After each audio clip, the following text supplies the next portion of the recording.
देना होगा, देना होगा। कृषि को उद्योग का दर्जा देना होगा, देना होगा, देना होगा। नागपुरी भाषा को 8वीं अनुसूची में शामिल करना होगा, करना होगा, करना होगा। नागपुरी भाषा को 8वीं अनुसूची में शामिल करना होगा। आंदोलन की जरूरत क्यों पड़ी नागपुरी को प्रगतिशील समाज में? देखिए, जरूरत इसलिए पड़ी कि 24 वर्ष झारखंड अलग हुए हो गए। हमारे पूर्वजों ने जिस झारखंड की सपना देखी थी वह झारखंड हमें नहीं मिला, इसलिए नहीं मिला। झारखंड अलग राज्य होगा तो हमारे बाल बच्चे, बेटी बहन जो बाहर जाते हैं अन्य प्रदेशों में कमाने खाने 6 महीना 9 महीना, ये नौबत नहीं आएगी। इसीलिए तो हम ये झारखंड का सपना देखे थे, अलग राज्य का सपना पूर्वजों ने देखा था। और ऐसा झारखंड का ना राज्य मिला ना व्यवस्था मिला, इसीलिए आज ये आंदोलन करने की नौबत है।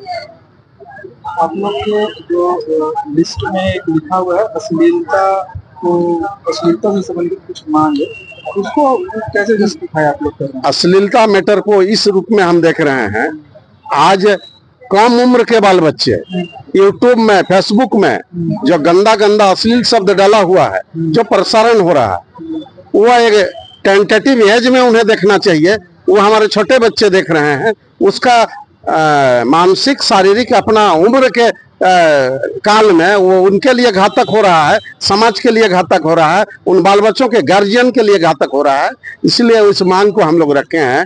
ये सूडो कल्चर, पश्चिमी सभ्यता का नग्न कल्चर को हम नागपुरी में नहीं देखना चाहते हैं। जैसे इसको रोकथाम के लिए आप लोग कुछ? हम रोकथाम के लिए तो मांग कर रहे हैं, ये तो सरकार के पास मांग पत्र में जाएगा। महामहिम माननीय राष्ट्रपति को लिख रहे हैं, राज्यपाल के मार्फत ये मांग रखे हैं। ये तो काम सरकार का है। मैं नरेश चंद्रकार जी, प्रगतिशील नागपुरी समाज के केंद्रीय अध्यक्ष। करने की जरूरत क्यों पड़ी? नमस्कार, जोहार। आंदोलन करने की जरूरत इसलिए पड़ी क्योंकि हमारा झारखंड तो बन गया, तो झारखंड बनने के बाद हमारे यहाँ जो हमारी प्रत्याशाएं थी वो पूरी नहीं हुई। अर्थात हर हाथ को काम, हर खेत को पानी, इसकी कमी रह गई है। और सबसे बड़ी चीज है, हमारे यहाँ जो नागपुरी भाषा को 8वीं सूची में दर्ज होना चाहिए था, वो 8वीं सूची में दर्ज नहीं हो पाई है। क्योंकि 27 जुलाई 1957 को जब आकाशवाणी का स्थापना हुई थी, उस समय स्थानीय तौर पर नागपुरी भाषा में यहाँ पर सब कुछ मांझी भाई और सूर्या बहन वगैरह का चलता था, लोग खूब सुनते थे।